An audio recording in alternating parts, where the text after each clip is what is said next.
네. 약간 충격적인 소식을 제가 지금 댓글 통해서 접하고 있는데요. 그 렌즈 돌려 먹으면 안 됩니까? 아니 요즘은 저 농심도 이게 종이 용기로 나와서 좀 되는 줄 알았는데 안 되는 거예요? 빨리 누가 저 농심 관계자든 누구든 정확히 좀 알려주시기 바랍니다. 저 지금 많이 먹었거든요 이미. 아, 렌즈 돌려 먹으면 안 된다니 그게 무슨 이 큰일 났네 이거. 자 그러면 우리 박병창 이사님 모셔보도록 하겠습니다. 어서 오십시오. 예, 안녕하십니까. 네 반갑습니다. 그 컵라면 렌즈 돌리면 안 돼요? 보통 컵라면에 있는 걸 용기로 옮겨서 먹기까지 하지 않나요? 그렇게까지 해서 먹어요? 많이들 그렇게 그렇게 하는, 귀찮게까지 해 먹을 것 같으면 뭘 렌즈를 돌려 먹고 그냥 먹고 말지. 아, 그렇게들 많이 하는 것 같던데요. 그 종이 안쪽에 있는 코팅이 문제다. 근데 그 코팅 안 된 게 없을 텐데? 코팅 다 돼 있잖아요. 전자레인지용. 아, 그런가요? 요건 한번 저희가 자세히 한번 좀 알아보도록 하겠습니다. 아, 계속 돌려 먹었는데 나. 왜냐면 제가 예전에 예, 그 군대 에 있을 때 그때도 예, 이제 돌려 먹었거든요. 근데 그때는 그 말 그대로 그 뭐지? 스티로폼? 예, 스티로폼 같은 거 예, 그런 용기였잖아요. 맞아요. 이게 돌리면 그 끓는 부분이 노골노골 녹아 맞아요, 있어요. 맞습니다. 예, 그래서 뭐 썩 좋진 않겠다 생각했는데 그렇죠. 한참 먹고 나서 나중에 뉴스가 나왔어요, 진짜로. 예, 환경 호르몬 안 엄청 좋다고. 나온다고. 예, 그래서 이제 그때부터 내가 막 이를 갈면서 이제 예. 안 먹었는데 이제 종이 용기 나오면서 다시 이제 또 먹기 종이로 코팅되어 있죠, 요즘엔. 예. 예, 아씨, 그게 안 된다고? 미치겠네. 근데 뭐 어차피 이제 뭐 생식 세포가 더 이상 뭐 큰 의미가 있는 상황이 아니라. 아니 네. 뭐 근데 많이 안 드시잖아요. 많이 먹어요. 아, 그러세요? 거의 한 이틀 한 끼꼴은 꼭 먹는 것 같은데. 아침에 너무 배고프잖아요. 아침 라면 방송하고 나면. 좀 거북하지 않나요? 아, 물론 뭐 다 아, 다르겠지만 너무 맛있어요. 라면은 너무 맛있어. 아무리 먹어도 맛있어요. 저는 한 달에 한 번 정도 먹는 것 같은데. 라면을. 예, 아, 그래요? 라면 너무 맛있는데. 라면은 저는 진짜 우리 안 해봤지만 한 2주 정도는 예. 온리 라면만 먹고 살 수 있습니다. 글쎄요, 뭐 하루 세 끼. 전 국민이 다 좋아하니까요. 네, 진짜 라면은 너무 맛있어. 아무리 네. 먹어도. 자, 그러면 오늘 미국 시장 마감부터 한번 내일 또 쉬는 날에 조금 예. 소프트하게 갑니다. 예. 미국은 3대 지수 0.3, 0.35, 0.3이 올랐습니다. 근데 뭐 FOMC 회의를 앞두고 있고요. 그리고 중요한 건 이제 실업률 발표를 앞두고 있습니다. 그래서 전반적으로 시장 전체 매크로 지표를 향해서 보는 움직임은 좀 관망 무늬가 있는 거고요. 지금 이제 실적 발표를 계속 하고 있잖아요. 네. 지난주 이번 주까지는 실적 발표에 의해서 일부 종목의 등락에 의해서 시장이 움직인다 정도 보시면 될 것 같고요. 지표들은 다소 둔화되는 즉 상승 변동성이 둔화되는 모습을 좀 나타내고 있습니다. 좀 완화됐습니다. 변동성이. 근데 이제 엔화만 이제 큰 폭으로 좀 움직였고요. 어제 우리 시간 장중에 일본은 우리 시간하고 이제 같이 움직이니까요. 160엔을 터치했습니다. 아까 공 기자님 전해주셨고요. 156엔대까지 떨어져서 등락을 보였습니다. 그래서 개입을 했을 가능성이 높다 이렇게 얘기를 좀 하고 있고요. 네. 질문을 하니까 도코멘트를 좀 하고 있는 상황입니다. 아마 이제 개입을 했을 거고요. 뭐 어제도 말씀드렸고 이게 이제 가장 예민한 부분입니다. 환율 시장에서는 외환 시장에서 투기적 자본의 움직임이 가장 극심한데요. 그렇기 때문에 이런 일들이 좀 벌어지고 있는 거고, 아마도 이제 미국의 승인 없이 독단적으로 하기는 좀 어려울 부분, 어렵지 않겠냐라고 이제 우리 계속 생각을 하고 있었던 거고요. 이제 그럼에도 불구하고 160엔을 터치했기 때문에 이제 가만히 있을 수는 없겠죠. 이것이 얼마나 공격적으로 강력하게 계속해서 방어를 할 것이냐. 이 부분에 대해서는 아마 눈치 보기를 좀 하지 않을까라는 부분이에요. 근데 만약에 눈치 보기를 하면은 이쪽에 투기자본은 계속 공격할 가능성이 굉장히 높아요. 굉장히 지속적으로 공격을 많이 하거든요. 그래서 아마 이걸 어느 정도 선에서 대응할 것인가에 대해서 지금 얘기를 하고 있지 않을까 네. 생각을 좀 됩니다. 아무튼 뭐 어제 장중에는 그게 이슈였고요. 그리고 그래서 제가 한 2주 전부터 이게 많이 올라가서 BOJ가 여기에 개입을 했을 때 환율이 어떻게 움직이고 S&P 500과 그리고 우리 코스피와 그리고 니케이 225가 어떻게 움직였냐를 제가 일부러 보여드린 거예요, 계속요. 그래서 이게 160원 160엔 터치하고 내려간 부분들 때문에 우리 시장이 큰 변동성을 주고 이런 부분이 아니고 오히려 이제 외국인 매수가 들어오면서 우리 시장은 또 오르는 그런 역할을 좀 했다 이렇게 보시면 될 것 같습니다. 미국 시장 얘기하면서 이 말씀을 좀 드렸는데 이게 지금 네. 중요하기 때문에 잠깐 말씀을 드렸고요. 어제 미국 시장에서 뭐 한마디로 테슬라 때문에 이렇게 된 거죠. 그리고 전반적으로는 시장이 그렇게 큰 폭으로 못 올랐잖아요. 근데 사실은 애플이 어제 2.48%나 올랐어요. 우리나라로 따지면 삼성전자가 한 3% 올랐는데 네네네네. 그럼 이제 지수는 꽤 올라가야 되는 그런 부분이잖아요. 근데 그렇게 많이 못 올랐죠. 그러니까 이들 종목이 오르는 반면에 나머지 종목이 좀 약세였다라고 보시면 될 것 같고요. 올해 가장 약했던 쪽이 애플하고 테슬라였잖아요. 네. 그런데 완전 뒤바뀌어가지고 지금 애플과 테슬라가 가장 강했습니다. 어제 하루는. 네, 그런 모습을 나타냈고요. 근데 애플이 올라간 것은 이제 번스타인에서 목표 주가 상향한 내용들이 좀 있고 애플은 점차적으로 지금 이제 5월에 가면은 아이패드 발표하고요. 6월 때 가면 개발자 회의를 하잖아요. 그러니까 이제 애플은 점차적으로 일정제가 얘기를 자꾸 드리잖아요. 네. 이제 그 애플이 좀 저점에서 터닝하는 일정들이 지금 다가오고 있습니다. 네, 그러다 보니까 애플은 이제 반등 국면이 좀 나타나고 있는 거고요. 테슬라 설명을 좀 드리면 테슬라도 뭐 139달러까지 떨어졌었죠, 이게요. 아 그래요? 한때 요번 저점이 139달러. 300달러까지 갔었나? 그죠? 예. 요번에 저점이 그래요. 그래서 거기까지 떨어지면서 거의 반토막 난 거죠.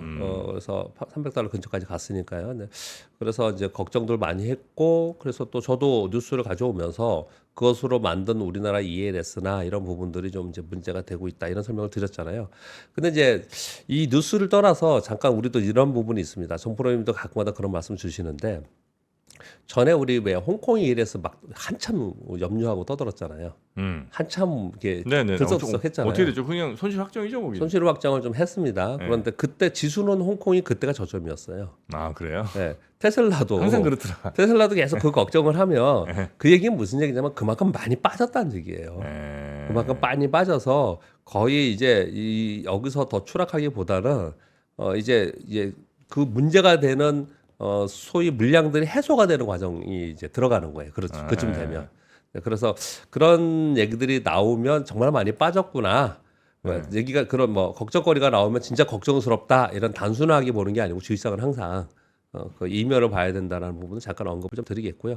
여튼간에 테슬라가 지금 며칠 사이에 40% 올랐어요. 진짜요? 예, 어제 15% 오르고 해서 40% 며칠 사이에 지금 오른 거거든요. 그런데 이제 테슬라가 이렇게 오르는 부분에 대해서 지금 액면으로는 표면적으로는 중국의 FSD 데이터 안전검사 적합 판정 받았다 요 얘기를 지금 하고 있거든요. 근데 요거는 소위 그 완전 자율주행이 될까요? 8월 8일에? 안 되죠. 그렇죠. 네. 그러니까 이 얘기가 어제 나온 얘기도 아니지 않습니까? 이미 지난주 수도 있었고 계속 있었던 거잖아요. 그러니까 이것 때문에 테슬라가 올랐다. 이건 아니죠. 사실 이건 아니죠. 근데 이제 두 가지 정도를 저는 이제 말씀드리고 싶은데 하나는 그 데이터 안전 검사에 적합 판정을 받았다는 거는 굉장히 중요한 의미를 갖는다고 생각합니다. 왜냐하면 지난번에 그 미국의 바이든 대통령이 중국의 전기차를 제재하면서 중국의 전기차들이 미국에 돌아다니면 미국의 거리나 이런 지형이나 이런 부분들의 데이터를 중국으로 가져간다. 그래서 제재한다. 심지어 항만에 있는 타워크레인도 거기에 와이파이가 장착되어 있고 거기에 있는 사진 정보들이 중국으로 간다. 그래서 제재한다. 이렇게 얘기를 하고 있잖아요. 그럼 테슬라가 완전 자율주행차들이 테슬라가 중국의 거리를 활보하게 되면 그 데이터들은 테슬라는 미국의 기업이잖아요. 네. 그래서 그동안에 이것을 못하게 하고 계속해서 검토를 하고 있었던 거였거든요. 근데 요번에 거기서 적합 판정을 했다는 것은 승인을 해줬다는 의미로 받아들이는 거예요. 아, 그렇죠, 그렇죠. 네, 그래서 이 부분이 시장에서는 굉장히 의미 있게 받아들였다라는 게 한 부분이고요. 이제 주가는 빠져 있는 상태죠. 그 상태에서 이런 호재성 재료가 나와 있는 상태죠. 네. 그러니까 주가가 오르니까 주가 이렇게 튀어 오르게 한 건 뭐 때문에 튀어 올랐을까요? 쇼 커버링이 나타난 거예요. 숏 커버링 예. 또 나왔어. 요번에 공매도가 손실이 전체에서 손실만 약 55억 달러 정도 된다고 합니다. 6조 7조. 이번 40% 올라간 것 때문에. 아. 얼마나 많은 종목별로 종목별로 공매도 치고 또 아. 풋옵션, 콜옵션이 얼마나 많은지 이해가 되시겠죠. 네. 그렇다면 왜 미국 시장이 시가총액 상위 종목이 변동성이 크고 옵션, 선물 옵션 동시 만기의 변동성이 크고 그들의 움직임이 변동성이 왜 큰지를 알 수 있겠죠. 이 종목 하나만 보더라도 네네. 다른 것도 다 그래요.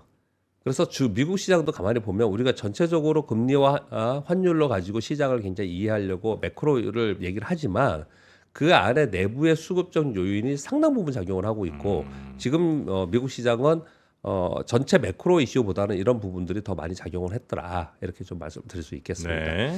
이 두 종목이 오르면서 전체 시장을 끌어올렸고요.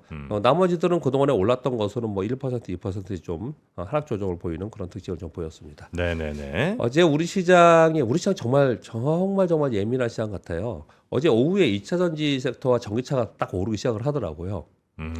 테슬라가 오른 걸 미리 알고 그랬나?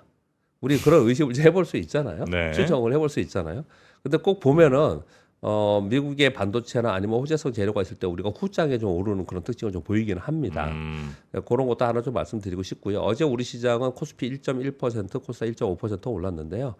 개인들은 다 팔았고요. 그리고 국내 기관과 외국인들은 전부 다 샀습니다.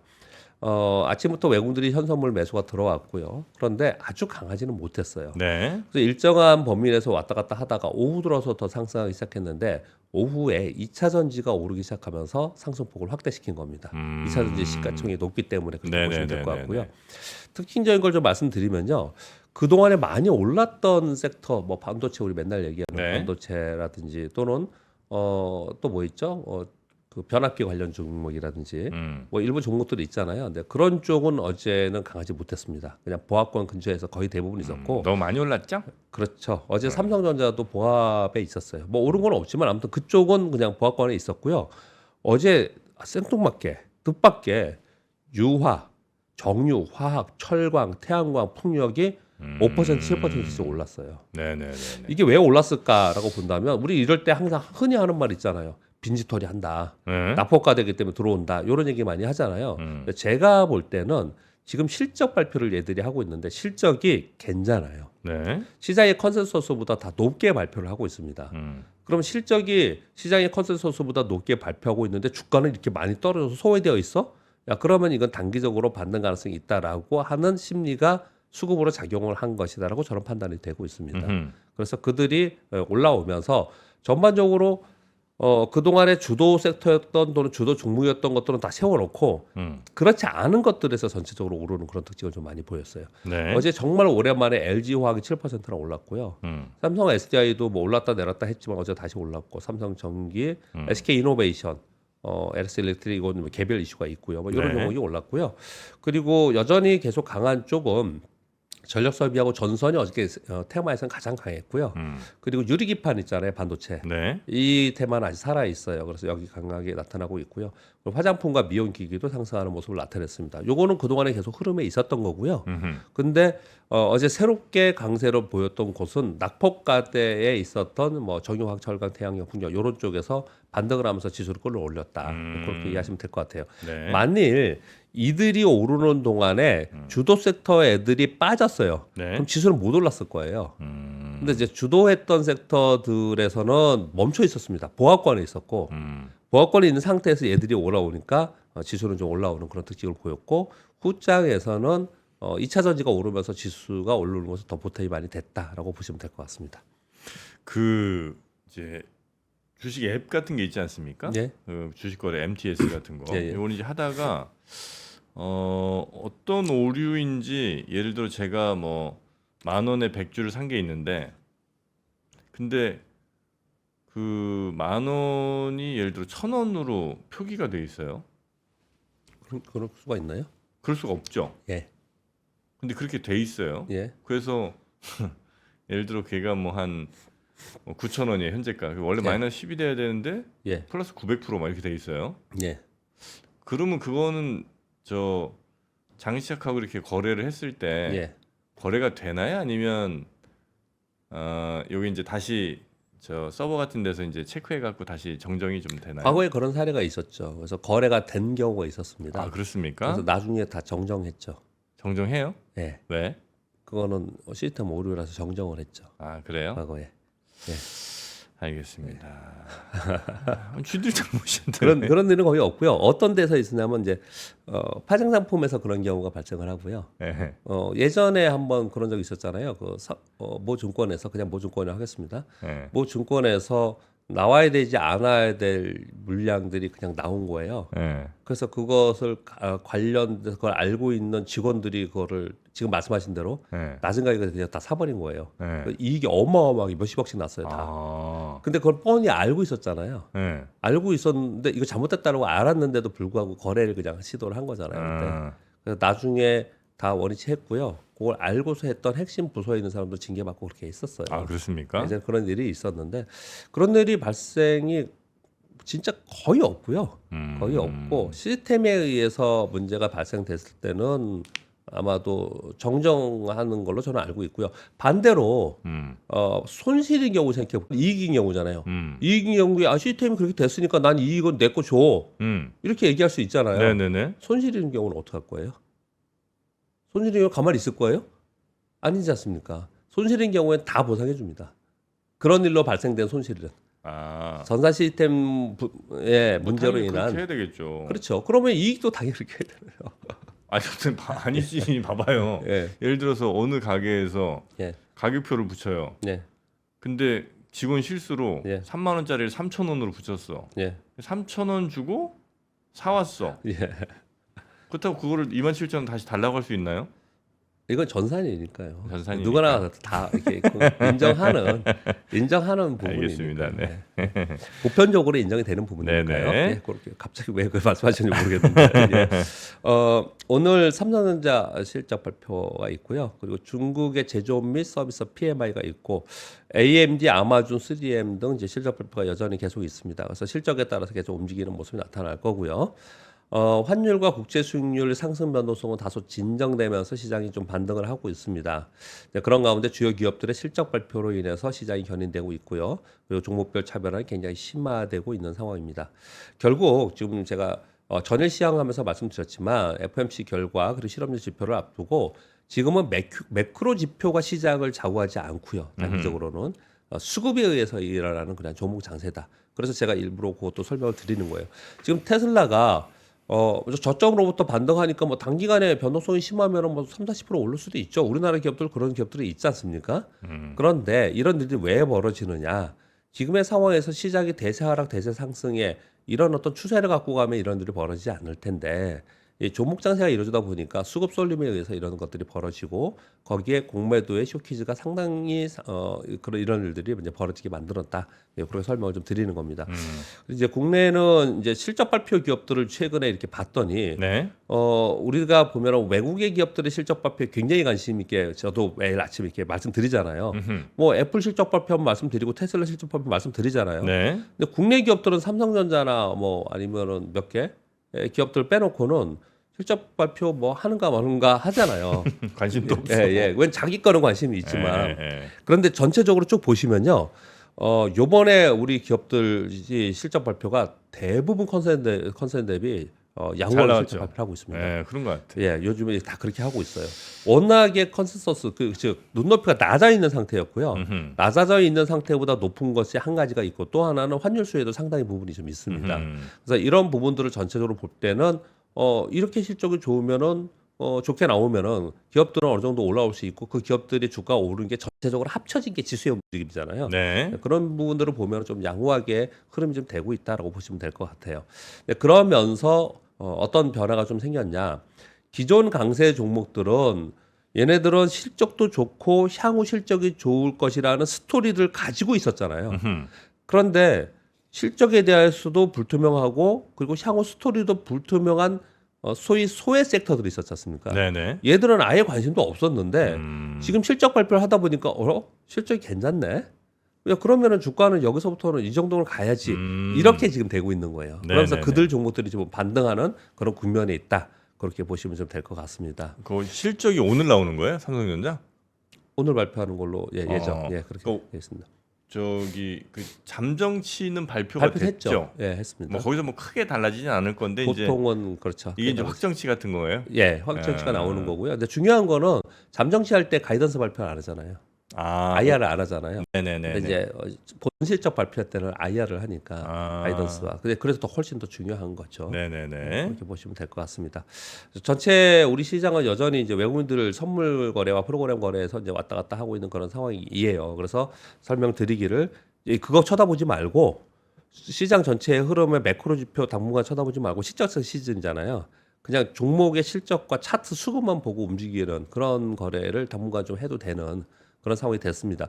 이게 왜 이렇게 설명을 드리냐면요. 지금 한 일주일도 그랬지만은 우리 중소형주들은 5월 둘째 주까지 실적 발표를 해요. 네. 그래서 코스닥에 있는 기업들이나 이런 기업들은 개별적으로 5월 둘째 주까지는 개별 종목 장세가 될 거예요. 그러니까 그렇게 시장을 바라보시면서 이제 접근하시면 될 것 같습니다. 네. 혹시 뭐 근로자의 날 이벤트 같은 거는 시장에 영향을 안 주나요? 근로자의 날 이벤트는 시장 영향 제가 29년 동안 한 번도 없었던 것 같은데 전에는 근로자의 날 아 그래요? 저런 거 했습니다. 마라톤 대회하고 아, 행사하고 그랬거든요. 아, 행사 같은 그래요? 거 모여서 행사하고 5월 1일에 예, 그런 거 했는데 집에서 쉬지도 않고. 요즘에는 이제 큰일 나죠. 아, 큰일 나죠. 휴일 날 직원 오라고 하면은 아, 근로자의 날 회사 나와서 마라톤 대회 했어요? 예전에는 왜 그런 거 했죠. 옛날에는 행사하고 체육대회도 하고 아, 그래요.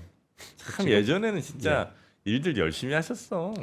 네. 그랬습니다. 토요일까지, 옛날에는 토요일까지 일하시고 그죠? 지금하고 정서가 많이 다릅니다. 그렇게 말씀하시니까 갑자기 네. 생각이 나는 거 하나 말씀드리면은 예전에는 인센티브라는 제도가 활성화되어 있지 않았어요. 그렇죠. 우리 증권사 직원도 그랬습니다. 네. 그래서 예전에 열심히 일해서 회사에 돈을 많이 벌어주면 네. 돌아오는 거는 이제 두 가지가 있죠. 하나는 지점장님의 칭찬. 그리고 아무 소용없는 예, 진짜. 또 하나는 이제 승진 좀 빨리 하려고 하는. 아, 지금은 그런 개념이 싹 다 없었어요. 예. 직급의 개념 뭐 이런 것도 없고. 맞아요. 예전엔 그래서 24시간 중에 뭐 한 7시간 빼고는 네. 거의 회사 사람들이랑 있는 시간 훨씬 더 길잖아요. 훨씬 거의 막 많았죠. 가족처럼 이렇게 진짜 그렇게 계속 지내는 같이 있고 경우도 저녁에도 회식하고. 많고. 새끼 다 같이 먹고 예. 그런 경우가 많았는데. 저녁에는 이제 나도 집에 못 가게 지점장님이 못 가게 하고 뭐 거의 매일 뭐 있고. 예. 이제 그렇게 많이 해서. 바뀌었습니다. 불과 한 20몇 년 사이에 그죠? 그렇죠. 지금은 어느 정도로 바뀌었냐면은 이거는 약간 불만을 토로를 말씀드리면은 네. 요즘 웬만한 회사들은요 아침에 그 저도 아침에 이거 자료 작업하기가 되게 어려운데 끝나고 나서도 그렇고 네. 컴퓨터가 안 켜집니다.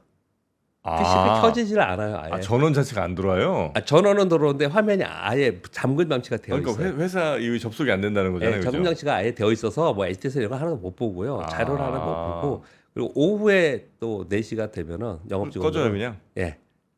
그냥 꺼집니다. 그래서 이제 요청을 해요. 저희가 이 일을 좀 하기 위해서 좀 열어주십사. 아. 그런데 그래도 안 됩니다. 왜냐면 거기에 부작용이 있을 수 있으니까. 강제성을 주는 거죠. 아. 이게 이제 저희만 그런 게 아니고 일반 회사들이 대부분 이렇게 되어 있어요. 네. 뭐 삶의 질을 위해서 좋긴 한데 네. 일을 못 저녁에 일을 못 해요. 아 그래요. 예전에 비해서 아. 그렇습니다. 아 옛날 얘기하시니까 저도 막 생각나서 얘기했습니다. 예, 뉴스 몇 가지 더 전해드리겠습니다. 네. 정부에서 우리 선거 끝나고 나서 부동산 PF 걱정 많이 했잖아요. 네. 이 말은 굉장히 이쁩니다. 부동산 PF 정상화 방안을 발표 예정이라고 합니다. 5월 안에. 네. 말이 이쁘지만 이거 이쁜 말이 아니에요. 구조조정 시행한다라고 이게 봐야 됩니다. 부실사업장 구조조정 작업이 착수될 가능성이 높아지고 있습니다. 그래서 작년 12월 말 기준으로 전 금융권 PF 대출 잔액이 약 135조 정도 되는데 연체율이 2.7%면 굉장히 높습니다. 그래서 거기에 올해 만기가 14조 원인데 그 중에 이제 브릿지론이 8.2조래요. 브릿지론은 정말 완전 초기 자금이에요. 네. 초기 자금 PF 전 단계를 브릿지론이라고 합니다. PF까지 가기 위한. 예. 네. 그래서 여기서 부실되면 뭐 뒤에 다 부실되는 거죠. 근데 거기에 6조 이상이 상반기에 만기라고 해서 이걸 지금 어떻게든지 처리를 해야 된다. 요 준비를 좀 하고 있는 이제 상황이에요. 그래서 5월에 이게 발표된다고 하는데 이제 건설업계 관계자들은 걱정을 많이 하는 거예요. 이게 만약에 이게 돼서 PF 지원이 끊기거나 네. 실질적인 구조조정이 이루어지면 자금이 여력이 없는 데는 사업장을 정리하든지 그러면 이게 팔릴 거냐 딴 데서 인수할 거냐 이것도 어려운 부분이 있지만 또 신규 사업을 해서 이걸 막 계속해서 약간 돌려받기도 하고 그래야 되지 않습니까? 근데 신규 대출이 어려우면은 이거 점점 어려워지는 거 아니냐라는 걱정을 지금 하고 있는 그런 상황이에요. 그래서 아마도 5월에 말은 되게 부드럽지만 정상화 방안이라고 하면서 요 내용이 좀 나오면 아마도 여기에 대해서 여러 가지 뉴스들이 좀 파급된 뉴스들이 좀 나올 가능성이 있다. 그러니까 정상화라는 게 반드시 지금 위험한 저 PF들 다 살려주겠다 이게 아니고 그렇죠. 예. 좀 안 좋은 데들은 그냥 예. 과감하게 구조정하고 예, 예. 뭐 될 친구들만 좀 이게 끌고 가겠다 이 정도 느낌이겠군요. 그렇게 하겠죠. 또 안 되는 쪽은 되는 쪽 너희들이 살아가 하긴 뭐 가져가라고. 그렇게 해야지. 예, 하긴 해야죠. 예. 근데 해야 되는데 항상 무섭죠. 예. 항상 무섭죠. 이런 것들을 할 때는 아. 어떻게 될지에 대해서 약간 걱정스러운 부분이 있습니다. 그렇게 네. 말씀드리겠고요. 자, 2번, 3번 뉴스를 연결해서 한번 잠깐 말씀드려보겠습니다. 디지털 타임스의 그 뉴스인데요. 제목이 이렇습니다. 모바일과 AI 붐을 놓치고 헛발질한 인텔. 시총이 엔비디아의 16분의 1분이 안 된다. 이런 그래요. 뉴스거든요. 인텔이 예, 한때 진짜 완전 그러니까요. 대장 중에 대장. 대장이죠. 실리콘밸리의 뭐 그렇죠. 대장이죠. 모든 컴퓨터에 다 인텔 인사이드. 맞습니다. 예, 그래서 그걸 한번 읽어드리도록 하겠습니다. 네. 여기서 우리가 얻는 뭐랄까 힌트 그리고 생각할 부분이 좀 있습니다. 26일 종가 기준은 시가총액 1,347억, 올해 36.5% 빠졌습니다. 제가 어제로 그냥 계산한 거고요. 이거는요. 어제 장을 쓰면서 인텔의 시총이 2000년대 초에 2,700억 달러였어요. 2020년도에 2,900억 달러였어요. 지금 1,347달러예요. 야. 이거 정말 웃기죠. 20년 넘게 지났는데 예. 반토막도 더 났네. 예. 시총이 20년 전하고 지금하고 반토막이 난 거예요. 와. 얘가. 근데 PC 보급 확대로 인해서 뭐 어마어마한 회사였는데, 그랬죠. 어마어마한 회사인데 칩 제조에서 TSMC와 삼성전자에 추월당했고 GPU와 CPU를 대체하면서 추락하기 시작을 했다라는 거예요. 그 와중에 아이폰 출시 후에 모바일 칩 붐이 있었는데 네. 여기서도 들어가지 않았고 예. 이번에 AI 붐에서도 이번에도 또 소외되었고 물론 AI 칩 가오지가 있었어요. 근데 가오지 인텔 거예요? 예? 인텔이 만든 거? 예. 여기 있었는데 이게 AMD나 엔비디아하고 비교해 봤을 때 이 매출이 엄청나게 작습니다. 비교도 안 돼요.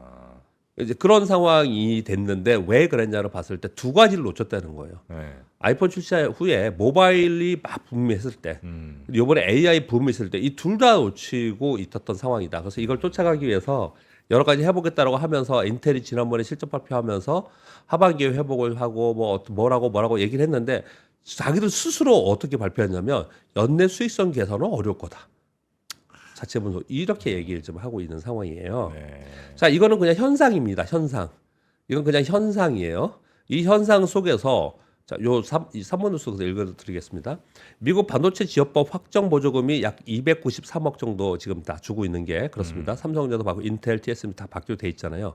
이게 인텔법이라고 할 정도로 인텔을 지원했지 않습니까? 그래서 이들이 이 돈을 받고 미국에 투자하려고 하는 계획을 보면 미국의 투자 규모가 3,475억이라고 합니다. 16개 이상 공장 신설을 한다는 거예요. 네. 여러 가지를 생각할 수 있습니다. 이게 약간 비판적으로 보면 16개 이상의 신규 반도체 칩 공장 신설이 된다는데 앞으로.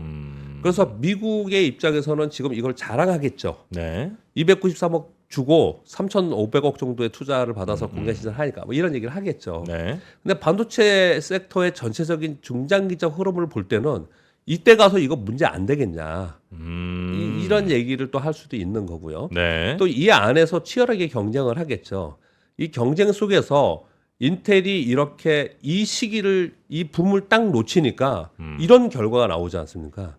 그러니까 우리의 지금 삼성전자도 그렇고 하이닉스도 그렇고 우리나라의 기업들이 지금 이 경쟁 속에 들어가 있는데 여기서 놓치면 네. 그 타이밍을 놓치면 결국 인텔이 보시면 2000년대 2,700억인데 지금 1,300억이에요. 네.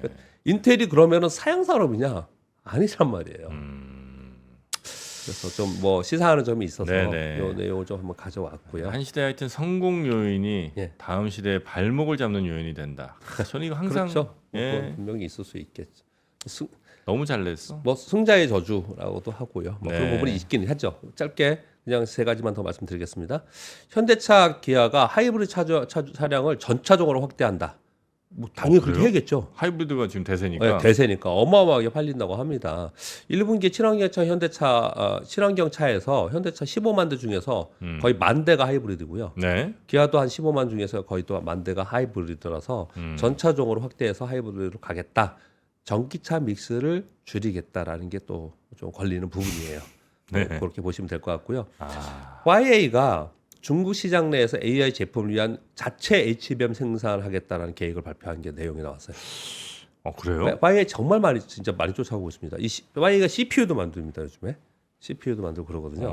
2026년까지 HBM 대량 생산 계획을 발표를 했는데 아마 근데 초기 기술은 HBM2 수준뿐이 안 되고요. 네. 지금은 HBM4 8단 지나서 12단 얘기를 하잖아요. 음. 분명히 늦게 출발하고 늦게 오는 건 분명히 맞아요. 그런데 이들의 속도는 또 어마어마하게 빠르게 오잖아요. 그래서 이런 뉴스가 나왔다는 부분도 한 가지 좀 말씀드리겠고요. 이 특허 침해 안 했는지 그런 거 잘 좀 면밀하게 봐야 됩니다. 그렇죠. 네. 그리고 마지막 뉴스는 지금 이제 항상 일정 얘기를 제가 가끔 갖다 드리잖아요. 네. 5월 중순에 그 UAE 대통령이 한국 방문합니다. 그러니까 와서 아마도 뭐 직접적으로 어디 투자한다라는 걸 기대하기보다는요.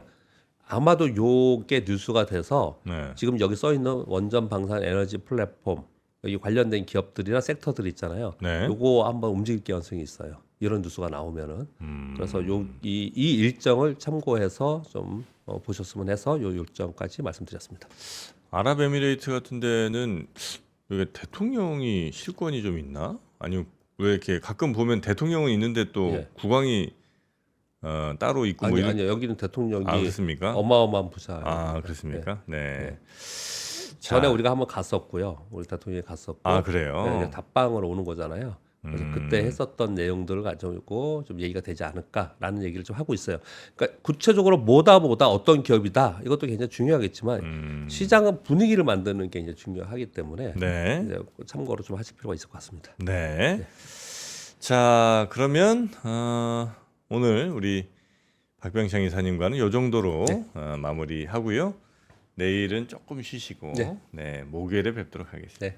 네, 고맙습니다. 네, 감사합니다. 네. 박근영, 이선영, 사경인, 염승환 투자 마스터들의 세심한 케어로 건강한 투자 습관을 만드세요. 3프로 멤버십 3프로 앱에서 확인하세요.